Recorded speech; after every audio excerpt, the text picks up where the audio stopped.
ಅಂಬಿಗರ ಚೌಡಯ್ಯ ಅನ್ನುವಂಥ ಶಿವಶರಣರ ಚಾರಿತ್ರ್ಯವನ್ನು ನೀವೆಲ್ಲ ಕೇಳಿದ್ದೀರಿ. ಅವರು ತಮ್ಮ ಒಂದು ವಚನದಲ್ಲಿ ಹೇಳ್ತಾರೆ, ಮನುಷ್ಯನಿಗೆ ಆಸೆ ಒಂದು ಪೂರ್ಣ ಆತಂದ್ರೆ ಇನ್ನೊಂದು ಆಸೆ ಅಲ್ಲಿ ತಲೆ ಎತ್ತಿ ನಿಂತಿರ್ತಾ ಇದೆ ಅಂತ. ಅದಕ್ಕೆ ಅವ್ರು ಹೇಳ್ತಾರೋ, ಬಡತನಕ್ಕೆ ಉಂಬುವ ಚಿಂತೆ, ಉಣಲಾದರೆ ಉಡುವ ಚಿಂತೆ, ಉಡಲಾದರೆ ಇಡುವ ಚಿಂತೆ, ಇಡಲಾದರೆ ಹೆಂಡಿರ ಚಿಂತೆ, ಹೆಂಡರಾದರೆ ಮಕ್ಕಳ ಚಿಂತೆ, ಮಕ್ಕಳಾದರೆ ಬದುಕಿನ ಚಿಂತೆ, ಬದುಕಾದರೆ ಕೇಡಿನ ಚಿಂತೆ, ಕೇಡಾದರೆ ಮರಣದ ಚಿಂತೆ. ಇಂತಿ ಹಲವು ಚಿಂತೆಯಲ್ಲಿ ಇಪ್ಪವರನ್ನು ಕಂಡೆ, ಶಿವಚಿಂತೆಯಲ್ಲಿ ಇಪ್ಪವರನ್ನು ಒಬ್ಬರನ್ನು ಕಾಣೆ ಅನ್ನುವಂಥ ಬಹು ಮೌಲಿಕವಾದಂಥ ಮಾತನ್ನು ಅಂಬಿಗರ ಚೌಡಯ್ಯ ಶಿವಶರಣರು ಹೇಳಿದ್ದನ್ನು ತಾವೆಲ್ಲ ಕೇಳಿದಂಥವರಾಗಿದ್ದೀರಿ. ಬಹುಶಃ ಅವರೆಲ್ಲರೂ ಕೂಡ ಕಾಯಕ ಪ್ರಿಯರಾಗಿ ತಮ್ಮ ಜೀವನದಲ್ಲಿ ತನ್ಮೂಲಕ ಸುಖ, ಶಾಂತಿ, ನೆಮ್ಮದಿಯನ್ನು ಕಂಡಂಥವರು. ಭೌತಿಕವಾದಂಥ ಆಸ್ತಿಗಿಂತ ಮನುಷ್ಯನಿಗೆ ಶಾಂತಿ, ನೆಮ್ಮದಿಗೆ ಬೇಕಾದಂಥ ಧಾರ್ಮಿಕ ಚಿಂತನೆಗಳನ್ನು ತಮ್ಮ ಜೀವನದ ಆಚರಣೆಯಲ್ಲಿ ತಂದು ನಡೆದು ತೋರಿಸಿದ್ದನ್ನು ನಾವೆಲ್ಲ ಕೇಳ್ತಾ ಇದ್ದೇವೆ. ಜಗದ್ಗುರು ರೇಣುಕಾಚಾರ್ಯರು ಭಾಳ ಪ್ರಾಚೀನ ಕಾಲದಲ್ಲಿ ವೃತ್ತಿಶ್ಚೈತನ್ಯ ರೂಪಿಣಿ ಅನ್ನುವಂಥ ಮಾತನ್ನು ಅವರು ಹೇಳಿದರು. ಅಂದರೆ ಕಾಯಕವೇ ಕಳಾ ಚೈತನ್ಯ. ಮನುಷ್ಯನಲ್ಲಿ ಕಾಯಕ ಇತ್ತು ಅಂದರೆ ಆ ಕಾಯಕದಿಂದ ಜೀವನದಲ್ಲಿ ಶ್ರೇಯಸ್ಸನ್ನು ಕಾಣುವುದಷ್ಟೇ ಅಲ್ಲ, ಭೌತಿಕವಾದಂಥ ಸಂಪತ್ತು ಕೂಡ ಆ ಶ್ರಮದ ಬೆವರಿನಿಂದ ಸಂಪಾದಿಸಲಿಕ್ಕೆ ಸಾಧ್ಯತೆ ಅನ್ನುವುದನ್ನು ಅವರೆಲ್ಲ ಕಂಡುಕೊಂಡಿದ್ದರು. ಹೀಗಾಗಿ ಎಲ್ಲ ಶರಣರು ಒಂದಿಲ್ಲ ಒಂದು ಕಾಯಕ ಧರ್ಮವನ್ನು ಅನುಸರಿಸಿ ಅವರೆಲ್ಲ ಬಾಳಿದರು ಅನ್ನುವಂಥದ್ದು ತಮ್ಮೆಲ್ಲರ ಗಮನದಲ್ಲಿ ಇದೆ. ಬೆಣ್ಣೂರು ಹಿರೇಮಠ ರಂಭಾಪುರಿ ಪೀಠದ ಶಾಖಾ ಮಠ. ಈ ಮಠದ ಪೂರ್ವದ ಲಿಂಗೈಕ್ಯ ಶಿವಬಸಯ್ಯ ಹಿರೇಮಠರವರು ವೀರಶೈವ ಪಂಚಪೀಠಗಳಲ್ಲಿ ಮತ್ತು ಬೆಳೆದುಕೊಂಡು ಬಂದಂಥ ಒಂದು ಆದರ್ಶ ಪರಂಪರೆಯಲ್ಲಿ ಭಾಳಷ್ಟು ನಂಬಿಕೆಯನ್ನು ಇಟ್ಟುಕೊಂಡಂಥವರು.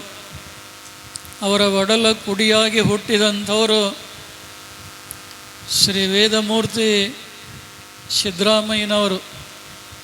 ತಮ್ಮ ತಂದೆಯವರ ಆದರ್ಶಗಳನ್ನು ಅವರು ಕೂಡ ಚಾಚು ತಪ್ಪದೆ ಅವುಗಳನ್ನು ಮುನ್ನಡೆಸಿಕೊಂಡು ಬಂದರು. ಇವತ್ತು ಮುತ್ತಾತನ ಹೆಸರನ್ನೇ ಹೊತ್ತು ಬಂದಾತ ಸಿದ್ದರಾಮಯ್ಯನವರ ಸುಪುತ್ರರಾದಂಥ ಶಿವಬಸಯ್ಯ ಶಾಸ್ತ್ರಿಗಳವರು. ಬಹುಶಃ ಆಗರ್ಭ ಶ್ರೀಮಂತರೇನೂ ಅಲ್ಲ, ಹೆಚ್ಚು ಆಸ್ತಿ ಅಂತಸ್ತು ಪಡೆದವರಲ್ಲ. ಆದರೆ ಅವರ ಕಾಯಕ ವೀರಶೈವ ಧರ್ಮ ಸಂಸ್ಕೃತಿಯನ್ನು, ಶರಣರ ಆದರ್ಶ ಚಿಂತನೆಗಳನ್ನು ಊರಿಂದ ಊರಿಗೆ, ಜನರಿಂದ ಜನರಿಗೆ ಅವುಗಳನ್ನು ಮನವರಿಕೆ ಮಾಡಿಕೊಡುವುದಕ್ಕಾಗಿ ಪುರಾಣ, ಪ್ರವಚನ, ಪುಣ್ಯಕಥೆಗಳನ್ನು ತಮ್ಮ ಜೀವನ ಪರ್ಯಂತರ ಅಲ್ಲಲ್ಲಿ ನಡೆಸಿ ಭಕ್ತರು ಏನು ಪ್ರೀತಿ ಶ್ರದ್ಧೆಯಿಂದ ಕೊಟ್ಟಂಥ ಆ ಭಕ್ತಿಯ ಕಾಣಿಕೆಯನ್ನು ಕೂಡಿಸಿ ಇವತ್ತು ಅತ್ಯಂತ ಜೀರ್ಣಗೊಂಡಂಥ ಬೆಣ್ಣೂರು ಹಿರೇಮಠವನ್ನು ಚಿಕ್ಕದಾದರೂ ಕೂಡ ಭಾಳ ಸುಂದರವಾಗಿ ಕಟ್ಟಿ, ಅವರ ದೊಡ್ಡ ಅಪೇಕ್ಷೆ ಮೂಲ ಗುರುಪೀಠದ ಜಗದ್ಗುರುಗಳೇ ಬಂದು ಉದ್ಘಾಟನೆ ಮಾಡಿ ಬೆಣ್ಣೂರು ಗ್ರಾಮದ ಎಲ್ಲ ಧರ್ಮ ಬಾಂಧವರಿಗೆ ಆಶೀರ್ವಾದ ಮಾಡಿಸ್ಬೇಕು ಅಂತ ಅವರೇನು ಇಚ್ಛೆ ಇತ್ತು, ಆ ಇಚ್ಛೆ ಇವತ್ತು ಸಾಕಾರಗೊಂಡಿದ್ದನ್ನು ನೋಡಿ ಶಿವಬಸಯ್ಯ ಶಾಸ್ತ್ರಿಗಳವರಿಗೆ ಹಂಡೆ ಹಾಲು ಕುಡಿದಷ್ಟು ಸಂತೋಷವನ್ನು ಉಂಟು ಮಾಡಿದೆ. ಬೆಣ್ಣೂರು ಗ್ರಾಮದ ಎಲ್ಲ ದೈವ ಬಾಂಧವರು ಅವರಿವರನ್ನದೇ ಎಲ್ಲರೂ ಒಂದಾಗಿ ಚೆಂದಾಗಿ ಈ ಧರ್ಮ ಕಾರ್ಯಕ್ಕೆ ತಾವು ಬೆಂಬಲಿಸಿರುವಂಥದ್ದು, ಸಕ್ರಿಯವಾಗಿ ಪಾಲ್ಗೊಂಡಿದ್ದು ತಮಗಷ್ಟೇ ಅಲ್ಲ, ನಮಗೂ ಕೂಡ ಹರುಷವನ್ನು ಉಂಟು ಮಾಡಿದೆ. ಸರ್ವ ಜನಾಂಗದ ಶಾಂತಿಯ ತೋಟ ಅಂಥೇಳಿ ಈ ನಾಡನ್ನು ಕರೆದಿದ್ದಾರೆ. ಈ ಭಾರತ ಪುಣ್ಯ ನಾಡಿನಲ್ಲಿ ಹಲವಾರು ಧರ್ಮಗಳು, ಬೇರೆ ಬೇರೆ ಸಂಪ್ರದಾಯ ಪರಂಪರೆಗಳು ಬೆಳೆದುಕೊಂಡು ಬಂದಿವೆ. ಧರ್ಮ ಬೇರೆ ಬೇರೆ ಆಗಿರಬಹುದು, ಆಯಾ ಧರ್ಮಗಳ ಆಚರಣೆ ಬೇರೆ ಬೇರೆ ಆಗಿರಬಹುದು, ಆದರೆ ಅವೆಲ್ಲ ಧರ್ಮಗಳ ಕೊನೆಯ ಗುರಿ ಏನಿದೆ ಅದು ಮಾನವರನ್ನು ಸನ್ಮಾರ್ಗದತ್ತ ಕರೆ ತರುವುದೇ ಆಗಿದೆ ಹೊರತು ಬೇರೇನೂ ಕೂಡ ಆಗಿಲ್ಲ. ಈ ಗ್ರಾಮದ ಎಲ್ಲ ಕುಲಬಾಂಧವರು, ಎಲ್ಲ ದೈವಸ್ಥರು ಒಂದಾಗಿ ಚೆಂದಾಗಿ ಈ ಧರ್ಮ ಕಾರ್ಯ ತಾವು ಮಾಡಿದ್ದೀರಿ. ಶಿವಬಸಯ್ಯನವರು ನೂತನ ಮಠದ ಉದ್ಘಾಟನೆಯನ್ನು ಅಷ್ಟೇ ಮಾಡಿಸಲಿಲ್ಲ, ಅದರ ಜೊತೆಗೆ ಒಂದು ಜೊತೆ ಸಾಮೂಹಿಕ ವಿವಾಹ ಸಮಾರಂಭ ನೆರವೇರಿಸಿದಂಥ ಕೀರ್ತಿ ಅವರಿಗೆ ಸಲ್ತಾ ಇದೆ. ಏನೇ ಖರ್ಚು ಮಾಡಿದರೂ ಅದು ವ್ಯರ್ಥವಾಗಬಾರ್ದು, ಅದು ಒಂದು ಗುಣಾತ್ಮಕವಾಗಿ ರಚನಾತ್ಮಕವಾಗಿ ಇರಬೇಕು ಅಂಥೇಳಿ ಇವತ್ತು ಪವಿತ್ರವಾದಂಥ ಗೃಹಸ್ಥಾಶ್ರಮದಲ್ಲಿ ಒಂದು ಜೋಡಿ ದಂಪತಿಗಳವರು ವಿವಾಹಕ್ಕೆ ಒಳಗಾಗಿದ್ದನ್ನು ತಾವೆಲ್ಲ ನೋಡಿದ್ದೀರಿ. ನಿಜವಾಗಲೂ ಅವರಂಥ ಪುಣ್ಯಶಾಲಿಗಳು ಬೇರೆ ಯಾರೂ ಇಲ್ಲ ಅಂಥೇಳಿದರೆ ಅತಿಶಯೋಕ್ತಿ ಆಗಲಿಕ್ಕಿಲ್ಲ. ಜಗದ್ಗುರುಗಳು ಇಷ್ಟು ಪಟ್ಟಾಧ್ಯಕ್ಷರು ಅಪಾರವಾಗಿ ಸೇರಿದಂಥ ಜನರ ಸಮ್ಮುಖದಲ್ಲಿ ಅವರು ಪವಿತ್ರವಾದಂಥ ಗೃಹಸ್ಥಾಶ್ರಮ ಸ್ವೀಕಾರ ಮಾಡಿದ್ದು ಅವರ ಜೀವನದಲ್ಲಿ ಎಂದೆಂದಿಗೂ ಮರೆಯದೇ ಇರುವಂಥ ಪ್ರಸಂಗ ಅನ್ನುವುದನ್ನು ಹೇಳಲಿಕ್ಕೆ ಮರೆಯುವುದಿಲ್ಲ. ವೀರಶೈವ ಪಂಚಪೀಠಗಳಿಗೂ ತಾಯಂದಿರಿಗೂ ಇರುವಂಥ ಅವಿನಾಭಾವ ಸಂಬಂಧ ಭಾಳ ದೊಡ್ಡದು. ತಮಗೆಲ್ಲ ಗೊತ್ತಿದೆ, ನಿಮ್ಮ ಮನೆಯಲ್ಲಿ ಏನೇ ಮಂಗಲ ಕಾರ್ಯ ನಡೀಲಿ, ಶುಭ ಕಾರ್ಯ ನಡೀಲಿ, ಅಲ್ಲಿ ಪಂಚ ಕಲಶಗಳನ್ನು ಸ್ಥಾಪನೆ ಮಾಡ್ತೀರಿ, ಗುರು ಕಲಶಗಳನ್ನು ಸ್ಥಾಪನೆ ಮಾಡ್ತೀರಿ. ಮೂಲಪೀಠದ ಜಗದ್ಗುರುಗಳು ಎಲ್ಲ ಕಾರ್ಯಕ್ರಮಗಳಲ್ಲಿ ಪಾಲ್ಗೊಳ್ಳಲಿಕ್ಕೆ ಸಾಧ್ಯವಾಗುವುದಿಲ್ಲ. ಅವರ ಪ್ರತೀಕವಾಗಿ ಪಂಚ ಕಲಶಗಳನ್ನು ಸ್ಥಾಪಿಸಿ ತನ್ಮೂಲಕ ಎಲ್ಲ ಕಾರ್ಯಗಳನ್ನು ಮಾಡ್ತಾ ಬರ್ತೀರಿ.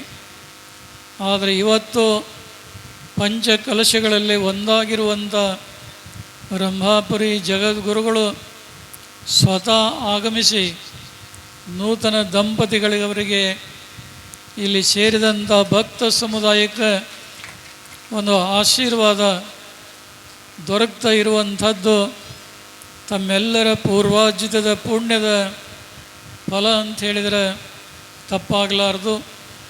ರಂಭಾಪುರಿ ಜಗದ್ಗುರುವರು ಎತ್ತಿ ಹಿಡಿದಂಥ ಹಸಿರು ಧ್ವಜ ಶಾಂತಿ ಮತ್ತು ಸಮೃದ್ಧಿಯ ಸಂಕೇತ ಇದೆ.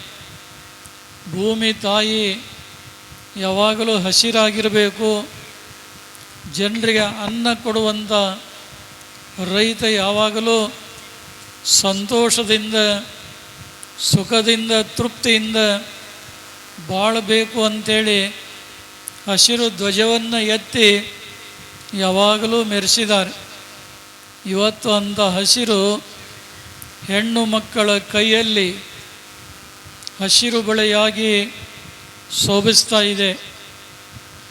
ಕೈ ತುಂಬ ಬಳೆ ಇರಲಿ. ನಿಮ್ಮ ಮನೆಯಲ್ಲಿ ಒಂದು ಮದುವೆ ಬಂತು ಅಂದರೆ ಬಳಗದ ಬಳೆ, ಹಸಿರು ಬಳೆ ಎರಡನ್ನಾದರೂ ಹಾಕಿಕೊಂಡು ಬನ್ನಿ ಅಂಥೇಳಿ ಇವತ್ತು ಕೂಡ ತಾಯಂದಿರು ಕರೀತಾರೆ. ತಮಗೆಲ್ಲ ಗೊತ್ತಿದೆ, ಆ ಹೆಣ್ಣು ಮಗಳು ಮದುವೆಯಾಗಿ ಮೊದಲ ಸಲ ಗರ್ಭಿಣಿಯಾದಾಗ ತವರಿನವರು ಕೊಡುವಂಥ ಉಡುಗೊರೆ ಹಸಿರು ಸೀರೆ, ಹಸಿರು ಕುಪ್ಪಸ. ಇದನ್ನು ನೀವೆಲ್ಲ ಮಾಡ್ತಾ ಬಂದಿದ್ದೀರಿ. ಎರಡನೇದಾಗಿ ಉಜ್ಜಯಿನಿ ಪೀಠ, ಕೆಂಪು ಬಣ್ಣ, ತ್ಯಾಗದ ಸಂಕೇತ. ಇದು ಎಲ್ಲಿದೆಪ್ಪ ಅಂದರೆ ಹೆಣ್ಣು ಮಕ್ಕಳು ಹಣೆಗೆ ಹಚ್ಚುವಂಥ ಕುಂಕುಮ, ಸೌಭಾಗ್ಯದ ದ್ಯೋತಕ. ಇದು ಹಿಂದಿನ ಕಾಲದಲ್ಲಿ ಹೆಣ್ಣು ಮಕ್ಕಳು, ಇವತ್ತು ಇಲ್ಲಿ ಕೂಡ ಬೆಣ್ಣೂರು ಗ್ರಾಮದಲ್ಲಿ ಹಿಂದಿನ ಕಾಲದ ಹೆಣ್ಣು ಮಕ್ಕಳು 10 ಪೈಸೆ ಅಗಲದಷ್ಟು ಕುಂಕುಮ ಹಚ್ತಾಯಿದ್ರು. ಇವತ್ತು ಅಷ್ಟು ದೊಡ್ಡ ಕುಂಕುಮ ಹಚ್ಚೋರು ಭಾಳ ಕಮ್ಮಿ. ಸ್ವಲ್ಪ ಕುಂಕುಮ ಹಚ್ಚಿದರೂ ಶುದ್ಧವಾದಂಥ ಕುಂಕುಮ ಹಚ್ಚಬೇಕು. ಎರಡನೇದಾಗಿ ಮೈಮೇಲೆ ಯಾವ ಥರದ ಬಣ್ಣದ ಬಟ್ಟೆ ಹಾಕ್ಕೊಂಡಿರ್ತಾರಲ್ಲ ಅಂಥ ಬಣ್ಣದ ಟಿಕಳಿಗಳನ್ನು ಇಟ್ಕೊಂತಾರೆ. ಅದು ಕೂಡ ಭಾಳ ತಪ್ಪು. ಅದು ಮೈಮೇಲೆ ಯಾವ ಥರದ ಬಣ್ಣದ ಬಟ್ಟೆಗಳನ್ನು ಹಾಕ್ಕೊಳ್ಳಿ, ಆದರೆ ಹಣೆಗೆ ಹಚ್ಚುವಂಥ ಕುಂಕುಮ ಕೆಂಪು ಬಣ್ಣದ್ದೇ ಇರಬೇಕು ಅನ್ನುವುದನ್ನು ಯಾರೂ ಕೂಡ ಮರೀಬಾರ್ದು. ಇದು ಉಜ್ಜಯಿನಿ ಪೀಠದ ಕೊಡುಗೆ. ಮೂರನೇದಾಗಿ ಕೇದಾರ ಪೀಠ, ಕಪ್ಪು ಮಿಶ್ರಿತ ನೀಲಿ ಬಣ್ಣ. ಆಕಾಶ ನೋಡ್ತೀರಿ ಎಷ್ಟು ವಿಶಾಲವಾಗಿದೆ, ಸಾಗರ ನೋಡ್ತೀರಿ ಎಷ್ಟು ಗಾಂಭೀರ್ಯ ಇದೆ. ಅಂಥ ಕಪ್ಪು ಮಿಶ್ರಿತ ನೀಲಿ ಬಣ್ಣ ತಾಯಂದಿರ ಕೊರಳಲ್ಲಿ ಕರಿಮಣಿ ಸರವಾಗಿ ಶೋಭಿಸ್ತಾ ಇದೆ. ಇವತ್ತು ಮೈಸೂರು ಪ್ರಾಂತದಲ್ಲಿ ಕರಿಮಣಿ ಸರಗಳು ಮಾಯವಾಗಿ ಹೋಗ್ತಾ ಇದ್ದಾವೆ. ಆದರೆ ಈ ಕಲ್ಯಾಣ ಕರ್ನಾಟಕ ಭಾಗದಲ್ಲಿ, ಕಿತ್ತೂರು ಕರ್ನಾಟಕ ಭಾಗದಲ್ಲಿ, ಮಧ್ಯವರ್ತಿ ಕರ್ನಾಟಕ ಭಾಗದಲ್ಲಿ ಕೊರಳು ತುಂಬ ಕರಿಮಣಿ ಸರಗಳನ್ನು ಕಾಣಬಹುದು. ಮೈಸೂರು ಪ್ರಾಂತದಲ್ಲಿ ಕರಿಮಣಿ ಸರಗಳು ಮಾಯವಾಗಿ ಹೋದರೂ ಬಂಗಾರದ ಚೈನ್ನಲ್ಲಿ ಅಲ್ಲಲ್ಲಿ ಒಂದೊಂದಾದರೂ ಕರಿಮಣಿಗಳನ್ನು ಹಾಕ್ಕೊಂಡರಲ್ಲ ಅನ್ನುವಂಥ ಸಮಾಧಾನ ಇನ್ನೊಂದು ಕಡೆಗೆ. ಇದನ್ನು ಕೈಗೆ ಕಟ್ಟಲಿಲ್ಲ, ಕಾಲಿಗೆ ಕಟ್ಟಲಿಲ್ಲ, ಕೊರಳಿಗೆ ಯಾಕೆ ಕಟ್ಟಿದರು ಅಂದರೆ ಸಾಂಸಾರಿಕ ಜೀವನದಲ್ಲಿ ಕುತ್ತಿಗೆ ತನಕ ಕಷ್ಟ ಬಂದರೂ ಅವೆಲ್ಲವುಗಳನ್ನು ಸಹಿಸಿಕೊಂಡು ಬಾಳಿ ಅಂಥ ಶಕ್ತಿ ಆ ಹೆಣ್ಣು ಮಗಳಿಗೆ ಬರಲಿ ಅಂಥೇಳಿ ಕೊರಳಲ್ಲಿ ಕರಿಮಣಿ ಸರವನ್ನು ಆಶೀರ್ವಾದ ಮಾಡಿದರು. ಇನ್ನು ನಾಲ್ಕನೇದಾಗಿ ಶ್ರೀಶೈಲ ಪೀಠ, ಬಿಳಿಯ ಬಣ್ಣ, ನಿರ್ಮಲತೆಯ ಸಂಕೇತ, ಪರಿಶುದ್ಧತೆಯ ಸಂಕೇತ, ಚಾರಿತ್ರತೆಯ ಸಂಕೇತ. ಇದು ಈ ಬಿಳಿ ಎಲ್ಲಿದೆಯಪ್ಪ ಅಂದರೆ ಹಿಂದೂಗಳು, ಅದರಲ್ಲಿ ವೀರಶೈವರು ಹಣೆಗೆ ಹಚ್ಚುವಂಥ ಭಸ್ಮ ನಮ್ಮ ಪಾಪ ತಾಪಗಳನ್ನು ಕಳೆದು ಶಾಂತಿ ಮತ್ತು ಸಂಪತ್ತನ್ನು ಕೊಡುವಂಥ ಶಕ್ತಿ ಇದೆ. ಅದಕ್ಕೆ ಹಿಂದೂಗಳಾದಂಥವರು ಯಾವಾಗಲೂ ಹಣೆಯ ಮೇಲೆ ಭಸ್ಮವನ್ನು ಧರಿಸಬೇಕು. ನೊಸಲಿಗೆ ವಿಭೂತಿಯೇ ಶೃಂಗಾರ ಅನ್ನುವಂಥ ಮಾತನ್ನು ಭಕ್ತಿ ಭಂಡಾರಿ ಬಸವಣ್ಣವರು ಹೇಳಿದ್ದನ್ನು ತಾವೆಲ್ಲ ಕೇಳ್ತಾ ಇದ್ದೀರಿ. ಅಂಥ ಯಾವ ಬಿಳಿಯ ಬಣ್ಣ ಎಲ್ಲಿದೆಯಪ್ಪ ಅಂದರೆ ಹೆಣ್ಣು ಮಕ್ಕಳ ಮೂಗಿನಲ್ಲಿ ಬಿಳಿಯ ಕಲ್ಲಿನ ಮೂಗುನತ್ತಾಗಿ, ಕಾಲಲ್ಲಿ ಬೆಳ್ಳಿಯ ಕಾಲುಂಗರವಾಗಿ ಶೋಭಿಸ್ತಾ ಇದೆ. ತನ್ನ ನಿರ್ಮಲವಾದಂಥ ಚಾರಿತ್ರ್ಯದಿಂದ ಬಂದಂಥ ಗಂಡನ ಮನೆಗೆ ಒಳ್ಳೆಯ ಹೆಸರನ್ನು ತರಲಿ, ಗಂಡನ ಮನೆಯಲ್ಲಿ ಕಾಲೂರಿ ಬಾಳ್ವೆಯನ್ನು ಮಾಡಲಿ ಅಂಥೇಳಿ ಕಾಲುಂಗುರ ಮತ್ತು ಮೂಗುನತ್ತನ್ನು ಕೊಟ್ಟಿದ್ದಾರೆ. ಇದು ಶ್ರೀಶೈಲ ಪೀಠದ ಕೊಡುಗೆ. ಕೊನೆಯದಾಗಿ ಕಾಶಿ ಪೀಠ ಹಳದಿ ಬಣ್ಣ. ಒಂದು ಕಾಯಿ ಹಣ್ಣಾಗಿದೆ ಅಂತ ತಿಳ್ಕೋಬೇಕಾದ್ರೆ ಮೇಲಿರುವಂಥ ಸಿಪ್ಪೆ ಹಳದಿ ಆತು ಅಂದ್ರೆ ಅದು ಹಣ್ಣಾಗಿದೆ ಅಂತ ತಿಳಿದು ಸೇವನೆ ಮಾಡ್ತೀರಿ. ಬಹುಶಃ ಅಂಥ ಹಳದಿ ಬಣ್ಣ ಎಲ್ಲಿದೆಪ್ಪ ಅಂದರೆ ನಿಮ್ಮ ಮನೆಯಲ್ಲಿ ಒಂದು ಮಂಗಲ ಕಾರ್ಯ ನಡೀತಿ ಅಂದರೆ ಮುತ್ತೈದೆಯರು ಮುಂದೆ ಬಂದು ಮೈ ಕೈ ತುಂಬೆಲ್ಲ ಅರಿಶಿಣವನ್ನು ಹಚ್ತಾರೆ. ಅರಿಶಿಣವನ್ನು ಚರ್ಮಕ್ಕೆ ಹಚ್ಚೋದ್ರಿಂದ ಮನುಷ್ಯನ ಸೌಂದರ್ಯ ಸಂವರ್ಧನೆಗೊಳ್ತಾ ಇದೆ. ಇದು ವೈಜ್ಞಾನಿಕವಾಗಿ ಸತ್ಯವೂ ಕೂಡ ಹೌದು. ಅಂಥ ಯಾವ ಹಳದಿ ಬಣ್ಣ ತಾಯಂದಿರ ಕೊರಳಲ್ಲಿ ಬಂಗಾರದ 2 ತಾಳಿಗಳಾಗಿ ಶೋಭಿಸ್ತಾ ಇದ್ದಾವೆ. ಆ 2 ತಾಳಿಗಳನ್ನು ಬಂಗಾರ ಸ್ವರೂಪದಲ್ಲಿ ಕೊಟ್ಟಂಥ ಪೀಠ ಕಾಶಿ ಪೀಠ ಅನ್ನೋದನ್ನು ಎಲ್ಲರೂ ನೆನಪಿಡಬೇಕಾಗಿದೆ. ಈ 5 ಅಮೂಲ್ಯವಾದಂಥ ಕುರುಹುಗಳನ್ನು ಪಡೆದಂಥ ಮುತ್ತೈದೆಯರೇ ಧನ್ಯರು, ಪವಿತ್ರಾತ್ಮರು ಅನ್ನುವಂಥ ಭಾವನೆಯನ್ನು ಇಲ್ಲಿ ವ್ಯಕ್ತಪಡಿಸಿ, ಬೆಣ್ಣೂರು ಗ್ರಾಮ ಚಿಕ್ಕದಾಗಿರ್ಬೋದು, ಆದರೆ ಈ ಚಿಕ್ಕದಾದಂಥ ಗ್ರಾಮದಲ್ಲಿ ನೀವೆಲ್ಲ ದೊಡ್ಡದಾದಂಥ ಕಾರ್ಯಕ್ರಮ ಮಾಡಿದ್ದೀರಿ. ಅದಕ್ಕೆಲ್ಲ ಕಾರಣ ಏನು ಅಂದರೆ ನಿಮ್ಮ ಮನಸ್ಸು, ನಿಮ್ಮ ಭಾವನೆ ವಿಶಾಲವಾಗಿರುವುದರಿಂದ ಇಂಥ ಕಾರ್ಯ ಮಾಡಲಿಕ್ಕೆ ಸುಲಭವಾಗಿ ಸಾಧ್ಯವಾಗಿದೆ ಹೊರತು ಬೇರಾವ ಕಾರಣದಿಂದಲ್ಲ. ಶ್ರೀ ಶಿವಬಸಯ್ಯ ಶಾಸ್ತ್ರಿಗಳವರು ಜನ್ಮ ಕೊಟ್ಟಂಥ ತಂದೆ ತಾಯಿಗಳಲ್ಲಿ ಮುತ್ತಾತನಾದಂಥ ಶಿವಬಸಯ್ಯ ಅವರಲ್ಲಿ ಅಪಾರವಾದಂಥ ಶ್ರದ್ಧೆ ಭಕ್ತಿಯನ್ನಿಟ್ಟು ಯಾವಾಗಲೂ ಜನಮಧ್ಯದಲ್ಲಿದ್ದು ಧರ್ಮ ಕಾರ್ಯಗಳನ್ನು ಮಾಡ್ತಾ ಬಂದಂಥವರು.